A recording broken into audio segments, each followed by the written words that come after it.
পণ্য উৎপাদনে জোরপূর্বক শ্রম বন্ধে যথেষ্ট পদক্ষেপ না নেওয়ায় বাংলাদেশ সহ ৬০টি দেশের উপর অতিরিক্ত শুল্ক আরোপের প্রস্তাব করেছে যুক্তরাষ্ট্র।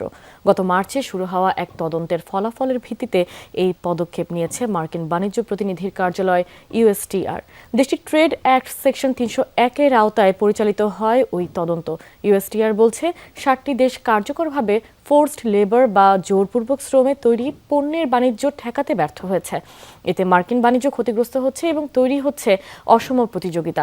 বলা হয়, এই ধরনের পণ্য আমদানিতে কার্যকর নিষেধাজ্ঞা আরোপে ব্যর্থ হয়েছে ৫৪টি দেশ, যার মধ্যে রয়েছে বাংলাদেশ, ভারত, চীন, জাপান, ভিয়েতনাম। এছাড়া পাকিস্তান, কানাডা, মেক্সিকো সহ ৬ দেশকে বিদ্যমান নিষেধাজ্ঞা কার্যকরে ব্যর্থ হিসেবে উল্লেখ করা হয়েছে।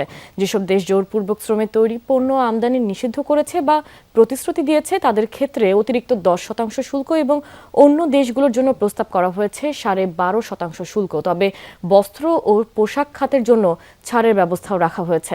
আগামী ২২ জুন পর্যন্ত সব পক্ষের মতামত গ্রহণ করবে মার্কিন সরকার। শুনানি হবে আগামী মাসে।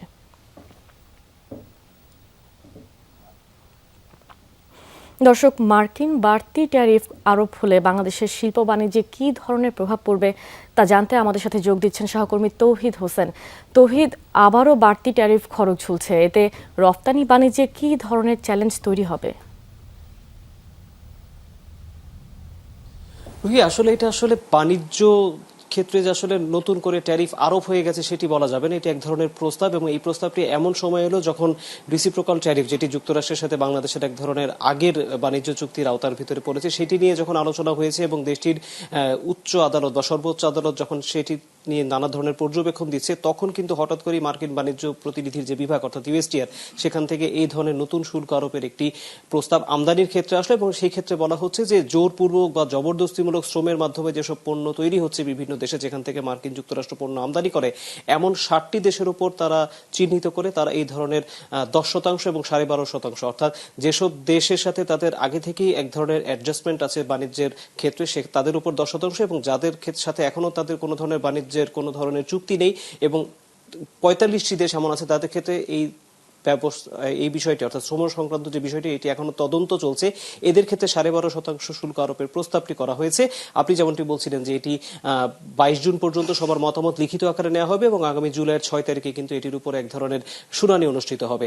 আমরা মোটা দাগে আসলে ব্যবসায়ীদের কাছ থেকেই জানবো যে নতুন ট্যারিফ আরোপের প্রস্তাব করা হয়েছে মার্কিন বাণিজ্য বিভাগের তরফ থেকে, সেটির আসলে যে প্রভাব কেমন পড়তে পারে বাণিজ্যের ক্ষেত্রে, সেটি জানতে আমরা সরাসরি এখন কথা বলবো বিকেএমই এর প্রেসিডেন্ট মোহাম্মদ হাতেমের সাথে। তিনি এই মুহূর্তে আমাদের সাথে যুক্ত হচ্ছেন। মোহাম্মদ হাতেম, আপনার প্রশ্নটা আপনি এরই ভিতরে শুনেছেন যে মার্কিন বাণিজ্য বিভাগের তরফ থেকে একটি নতুন প্রস্তাব করা হয়েছে নতুন ট্যারিফ আরোপের ক্ষেত্রে এবং অভিযোগটা হচ্ছে যে জবরদস্তিমূলক বা জোরপূর্বক শ্রমের মাধ্যমে পণ্য আরোপের এক ধরনের অবজারভেশন তারা দিয়েছে। আপনার প্রতিক্রিয়া জানতে চাই।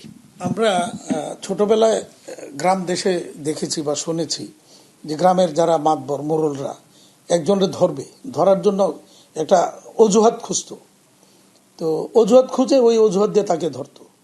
তো আমাদের কাছে বিষয়টা এরকম হাস্যকর মনে হচ্ছে যে মার্কিন সর্ব আদালত যখন তার আগের ট্যারিফটাকে যখন বাতিল করে দিল, তখন তারা আবার নতুন করে অজুহাত খুঁজতেছিল কি অজুহাত দেওয়া যায়। তো যে অজুহাতটা দেওয়া হয়েছে জোরপূর্বক শ্রম, এইটার একটা প্রমাণ কি তারা দিতে পারবে? আমি বিনীতভাবে তাদেরকে আমি একটু অনুরোধ এবং চ্যালেঞ্জ করতে চাই যে তারা বাংলাদেশের ক্ষেত্রে অন্তত একটা উদাহরণ দেখ যে অমুক জায়গায় এই জোরপূর্বক শ্রম আচরণ হচ্ছে বা জোরপূর্বক শ্রমিকদেরকে কাজ করানো হচ্ছে। প্রশ্নই আসে না। বাংলাদেশের শ্রমিকদের যে বর্তমান যে এনভায়রনমেন্ট, যে শ্রম অধিকার যেভাবে নিশ্চিত করা হয়েছে, আপনি যদি দেখেন যে আইএলওর যে কনভেনশন, কোর কনভেনশন 10টাই বাংলাদেশ স্বাক্ষর করছে, আমেরিকা মাত্র 2টা করেছে। তারপর আদার যে আইএলওর কোর আরো যে কনভেনশনগুলি সর্বশেষ যেগুলি আমরা 85, 87, তারপর 90, এইগুলিও কিন্তু আমেরিকা করে নাই, আমরা বাংলাদেশ সেগুলি করেছি।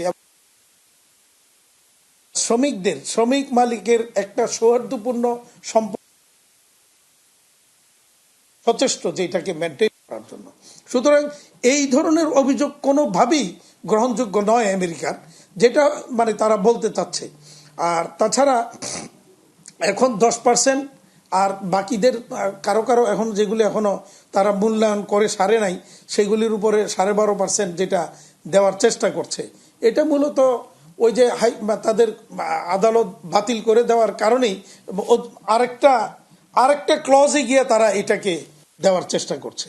তো এইটা আসলে দুই দেশের মধ্যে সম্পর্কের ক্ষেত্র, এটা আমি মনে করি মার্কিন যুক্তরাষ্ট্র বাংলাদেশের সাথে এই ধরনের আচরণের দরকার নাই। আমরা তো এরকম না যে তাদের অবাধ্য বা তাদের বিরুদ্ধে